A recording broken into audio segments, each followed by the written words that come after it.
potential ban on bump stocks garnering bipartisan support now. This after, of course, the Las Vegas shooter used a number of those attachments to his guns and giving them a lethal boost. The NRA was initially willing to get behind that initiative. Now the gun lobby is changing its tune a little bit and defending lawful gun owners. And let's bring in Mike Haridopolos now. He, of course, the former state Senate president. Mike, it was good to see you. I hope you had a good weekend. I did. Thank you. So let's talk about the gun debate. We knew that certainly when we see these mass shootings, everyone wants to find an easy answer or find an answer in these situations. And gun debate comes up a lot. We know that's going to be in the meetings this week. But will it go anywhere? It's come up before. Will it go anywhere, even being heard in a committee at this point? I think it will. I mean, clearly with the tragedy in Las Vegas, coupled by last year's tragedy, of course, here in Orlando, we need to do some smart things. Bump stocks are something I think Republicans and Democrats can agree on. That this is something that's not really needed in the public. But we still want to make sure that we recognize this was a lone incident or a rare incident of a crazy man.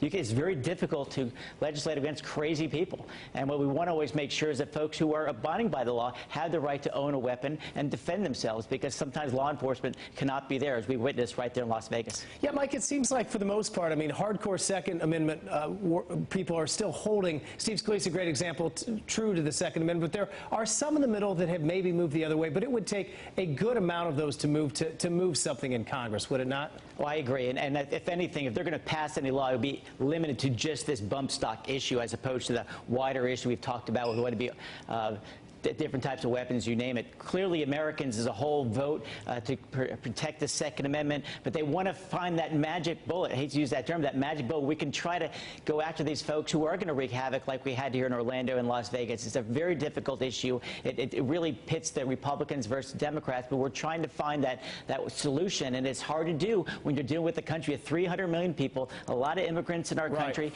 and some of them are going to break the law.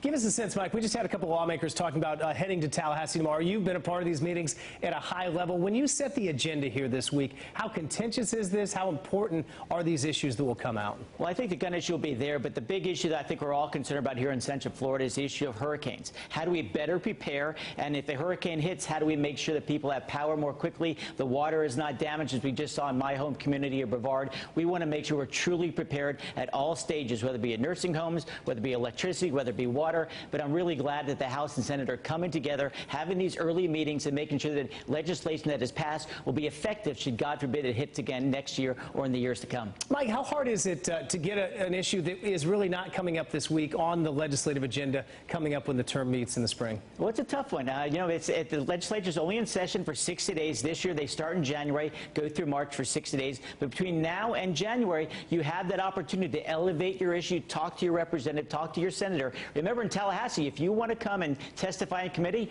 all you have to do is fill out a card and you get that opportunity to speak right to representatives or to senators. We'll continue to watch that. Again, that starts tomorrow. Former State Senate President Mike Haridopolos. Mike, always great to see you. Thanks again, Ryan. Have a great week. You as well. Much more still ahead on the news station.